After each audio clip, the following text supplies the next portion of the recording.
ఎల్లప్పుడూ ప్రభువునందు ఆనందించుడి, మరలా చెప్పుదును ప్రభువునందు ఆనందించుమని రెట్టించి చెప్తున్నాడు. ప్రభువునందు ఆనందించుడి అని ఎందుకు చెప్తున్నాడు?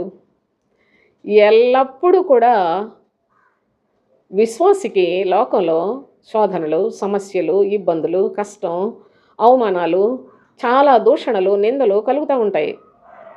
ప్రతి సమయంలో కూడా ఎటువంటి పరిస్థితులు నీ చుట్టూ ఉన్నప్పటికీ ప్రభు అంటున్నాడు, ఎల్లప్పుడూ ప్రభువునందు ఆనందించుడి అన్నాడు. నీ ప్రభువు యొక్క శిలువ ప్రత్యక్షతను చూడు. శిలువలో నీ ప్రభువు, నా ప్రభువు, మన ప్రభువు ఆయన ఎంత బాధను అనుభవించి కూడా ఆయన ఇంకా మనకు రక్షణ పొందాలి, ఇంకా రక్షణలో వీళ్ళు శక్తివంతులు అవ్వాలి, పరిపూర్ణ రక్షణ పొందాలి అని కోరుకుంటున్న ప్రేమని చూపించాడు.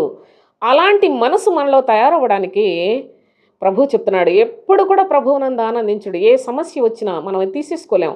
ఎలాంటి నిందలు మోపుతున్నా, ఎందుకు నన్ను అలా నిందిస్తారు, నేను దేవుని బిడ్డ, నేను ఏ తప్పు కూడా చేయలేదంటే మనల్ని ఎవరు అంగీకరించరండి.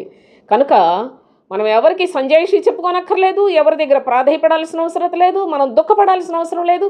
నన్ను ఎందుకు ఇలా అంటున్నారని మన మనసుని గాయపరచుకోవాల్సిన అవసరం లేదు. సోదరులారా, తెలియనప్పుడు అలాంటి బాధలు చాలా ఉండేవి. కానీ ఎప్పుడైతే నేను క్రీస్తు వాక్యాన్ని నా హృదయంలో చేర్చుకున్నానో, నిజముగా ప్రతి విషయంలో ప్రభువునందు ఆనందించే శక్తిని తండ్రి అనుగ్రహించాడు.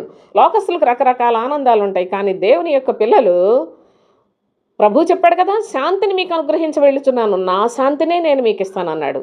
శ్రమలలో సంతోషం, ఇబ్బందులలో సంతోషం, ప్రతి విధమైన ఇరుకులలో, కష్టాల్లో, నానా విధములైన పరీక్షలలో కూడా సంతోషించే కృప కేవలము ప్రభువునందే ఉంది. కనుక ప్రభువునందు ఆనందించుడి, నేను మరలా చెప్పుదును ఆనందించుడి అని. అందుకే రూఢిగా భక్తుడు మనము కృంగిపోకుండా, నలిగిపోకుండా, అవిశ్వాసులం కాకుండా, బలహీనులం కాకుండా మనకు ధైర్యాన్ని మన హృదయములలో సమృద్ధిగా నిలిచి ఉండునట్లుగా ప్రభువునందు ఆనందించమని తెలియచేస్తున్నాడు.